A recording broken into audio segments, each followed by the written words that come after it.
నాన్న సింగరేణి జాబ్ చేసుకుంటూ తట్టలు మోసేటోడు లోపల సింగరేణి బొగ్గులో గనిలో లోపలికి వెళ్తే ఒక్కరోజు వెళ్తే మేఘా నేను సింగరేణి బొగ్గు గనిలో వెళ్ళాం. సో నువ్వు చూసినావు అది. సో ఒక్కరోజుకే ఏంట్రా బాబు ఇది అని చెప్పేసి అలాంటి మా నాన్న 30 years సింగరేణి బొగ్గు గనిలో లోపలికి వెళ్ళి తట్టలు మోసుకుంటూ ఆ బొగ్గు గనిలో నల్లగా వచ్చేటోడు మొత్తం. బయట స్నానం చేసి, బయట బోరింగ్ ఉంటుంది, అప్పట్లో బోరింగ్ ఉండేటి, ఆడ పొద్దున్నే వేడి నీళ్ళు వచ్చేటి, సాయంత్రం మళ్ళీ కొంచెం లైట్గా వేడి నీళ్ళు వచ్చేటి, దాంతో స్నానం చేసేసి మళ్ళీ ఇంటికి అట్లా వచ్చేవాళ్ళు అనమాట. అందరు అలాగే చేసేవాళ్ళు సింగరేణి వాళ్ళు.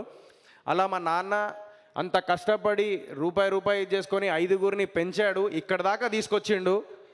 నేను ఎప్పుడైతే లైఫ్లో ఒక మాట అన్నా, మా నాన్న ఏమన్నాడంటే ఈడు 20 డిక్కి కింద 20 దాటిపోయినాయి, 26 దాటిపోయింది, ఇంకా సెటిల్ అవుతలేడు అని చెప్పేసి అనుకున్న రోజుల్లో నేను ఒకటే అన్నా, డాడీ నువ్వు నన్ను నమ్ము, నేను సింగరేణి జాబ్ చేద్దాం అనుకున్నాను. మా డాడీ జాబ్ మా డాడీ జాబ్ మానేసి నాకు అప్పయ్యపెట్టాడు ఆ టైంలో. నేను అన్నా, లేదు డాడీ నాకు ఏదో కొడుతుంది తేడా. అసలు యాక్చువల్లీ అప్పటికి నేను చేద్దామని అనుకున్నా, మళ్ళీ బ్యాక్ స్టెప్ వేసేసి లేదు సినిమానే నా ప్రపంచం అని చెప్పి మళ్ళీ ఇటు వచ్చిన హైదరాబాద్కి. వచ్చిన తర్వాత మా నాన్న ఒకటే అన్నాడు, సరేరా నీకు నమ్మకం ఉందా అంటే నమ్మకం ఉంది అన్న. బిగ్ బాస్కి వెళ్ళినా, పేరు తెచ్చుకున్నా, ఈ 43 లక్షలది ఇప్పుడు కంటిన్యూ చేస్తున్నా. ఇందాక చెప్పింది నాన్న రిటైర్మెంట్ పైసలు, నా పైసలు ఉన్నప్పుడు డాడీ దగ్గరికి వెళ్ళి, డాడీ నేను సినిమాకి పైసలు పెడతానా, మరి ఏం సంగతి నీకు ఓకేనా అని అన్న. ఏమన్నాడు తెలుసా మా అయ్య? ఒకటే అన్నాడు, అరే నువ్వు నీది నువ్వు నమ్మకంతో నువ్వు ఏదైతే నారో సినిమా ఇండస్ట్రీ వదిలే, నువ్వు ఎవరు గుర్తుపెట్టుకోర్రా, నువ్వు బయటికి వెళ్తే ఎవరు గుర్తుపడతలేర్రా అన్నోడివి ఈరోజు బిగ్ బాస్కి వెళ్ళి నన్ను గర్వంగా ఫీల్ అయ్యేలా చేసినావు.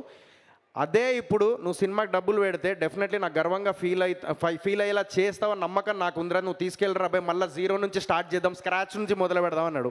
That is my father.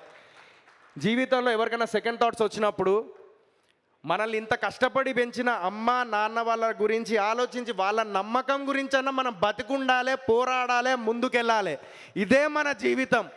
Competition field.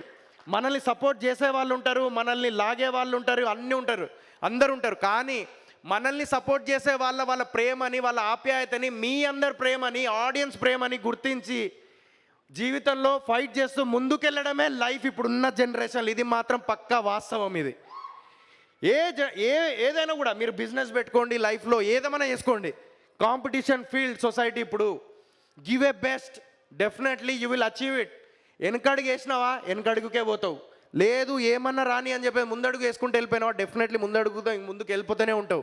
Example Raviteja గారు, చిరంజీవి గారు, షారూఖ్ ఖాన్, సుశాంత్ సింగ్ రాజ్పూత్, విజయ్ సేతుపతి ఇన్ని ఇయర్స్ కష్టపడి ఈరోజు వాళ్ళ స్థాయిలో ఉన్నారు. సో నేను అదే చెప్తా ప్రతి ఒక్కరికి, ఎప్పుడు జీవితంలో ఎప్పుడు వెనక అడుగు కేయకండి. ఓకే ఇది కాకపోతే ఇంకొకటి, ఇది కాకపోతే ఇంకొకటి, కానీ రేపో మాపో పుట్టుక్కుమంటాం. మనకు నచ్చిన పని చేసే పుట్టుక్కుమంటే అది ఆనందం వేరుంటుంది భయ్. ఇది మాత్రం చెప్తున్నా. నాకు నచ్చిన పని, నాకు తెలిసిన పని, నేను జీవితాంతం నేను ఒక డిగ్రీ చదివిన, నేను వెళ్ళి ఏదో జాబ్ చేసుకుంటే ఒక 20-30 వేలు శాలరీ వస్తుంది, అవన్నీ చేసుకో. ఈ సినిమా ఇండస్ట్రీలో ఒక్కసారి వెళ్ళిందంటే వాడు జాబ్ చేయడు, ఏం చేయడు, ఈ సినిమాల ఇండస్ట్రీలో బతుకుతాడు, ఈ సినిమా ఇండస్ట్రీలో ఉంటాడు, ఈ సినిమాతోనే బతుకుతాడు.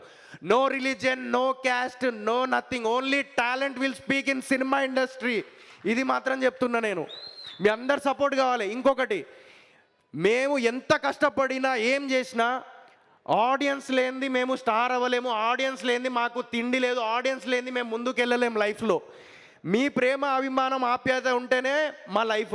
ఇప్పుడు ఈరోజు ఇంత సినిమా కంప్లీట్ చేసిన తర్వాత ఒక్కొక్క ప్రొడ్యూసర్కి పబ్లిసిటీ అంటే ₹1,00,00,000 80 లక్షలు పెట్టిన వాళ్ళు కూడా ఉన్నారు. 80 లక్షలు ₹1,00,00,000 పెట్టాలి, లేదంటే పబ్లిసిటీ మీ దాకా రాదు. ప్రతి రూపాయి ఎక్కడికి వెళ్ళినా ఈడ లక్ష, ఆడ లక్ష, అది ఇది ఇదంతా అవుతూ ఉంటుంది. అలాంటి టైంలో మా అందరికి ఒకటే అనిపిస్తుంది, ఇవన్నీ డబ్బులు మాకు కనబడవు, మాకు కావాల్సింది ఆడియన్స్ దాకా రీచ్ అవ్వాలి, నా సినిమా ఆడియన్స్ థియేటర్ దాకా రావాలనేది మాత్రమే మైండ్లో ఉంటుంది.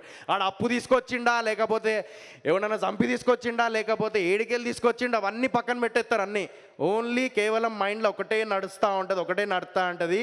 అది కేవలం నా సినిమా అనేది జనాల వరకు తీసుకెళ్ళి, అది ఇష్టపడైనా కష్టపడైనా ఏమైనా కూడా జనాల వరకు తీసుకెళ్ళి రేపటి రోజున సోహెల్ బాయ్ నెక్స్ట్ లెవెల్ సినిమా తీసినవరా బాయ్, మంచిగా చేసినావు అని చెప్పేసి పేరు సంపాదించుకోనికే ఇదంతా.